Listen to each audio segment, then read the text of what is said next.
I would say the major difference between planning the first year summit and the second year summit was just the expansion of it.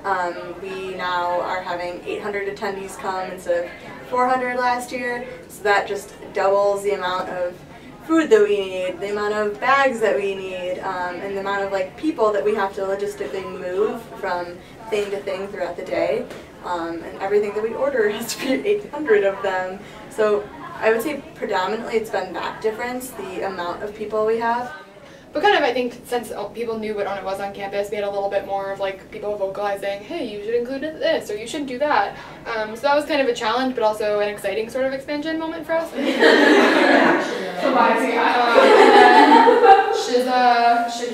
Shahid, we're confirming too.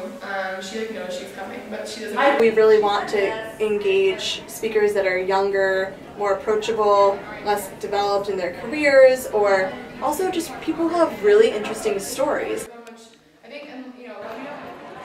Gaston is the historic location of Dorchester. It's a draw for speakers. That's good. It's we've had so many incredible, prominent heads of state, presidents, leaders. Ladies and gentlemen, welcome to the second annual OWN IT Summit.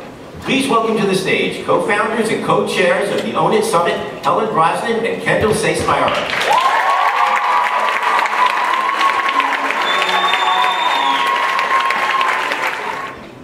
Before we decide whether or not we're going to lean in or lean out, and before we have to decide where we put our passion and energy, we need to decide how to own where we are so we can choose where we want to go.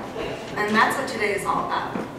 Yes, we are declaring this moment, March 28th, 2015, approximately 9:15 a.m., the official start time, or second time, to begin owning it.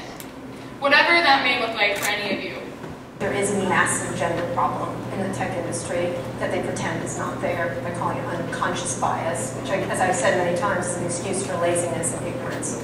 I also think this is one of the challenges. I get asked about it a lot, and Mary and I have talked about this, the question, how do you balance work and home? And I hate that question because, one, men are never asked that question. Two, balance to me sets up the scales of justice, that they're even and they get equal weight, and they don't. As often when you're sitting in these rooms, you're the only woman in the room. And we talked about this in my breakout session. Women have a hard time trying to figure out how to get their voice heard in a room full of men. And it's mainly because guys talk about different things that we talk about. And what they find is funny, we may not find funny. And I'm clearly a woman of color. And with that, I would like to get to a place where when I walk into a space, it doesn't make me automatically defensive. But it makes me think that when I was talking to the women there and in other places around the world, they are looking to the States to lead this fight.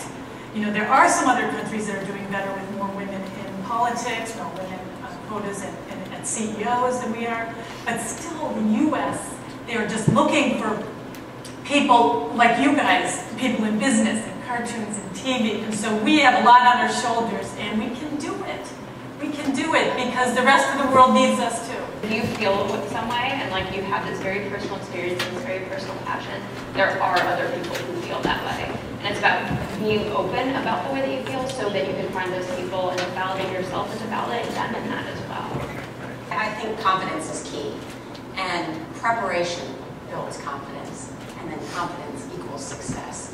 And I think one of the keys for women in succeeding is develop an expertise.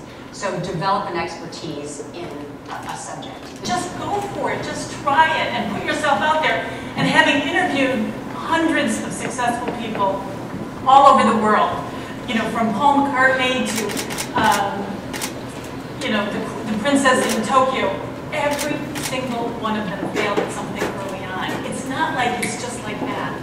And so please don't be discouraged if the first couple or 3 or 4 or 5 times, it's all about the strength in you to keep going.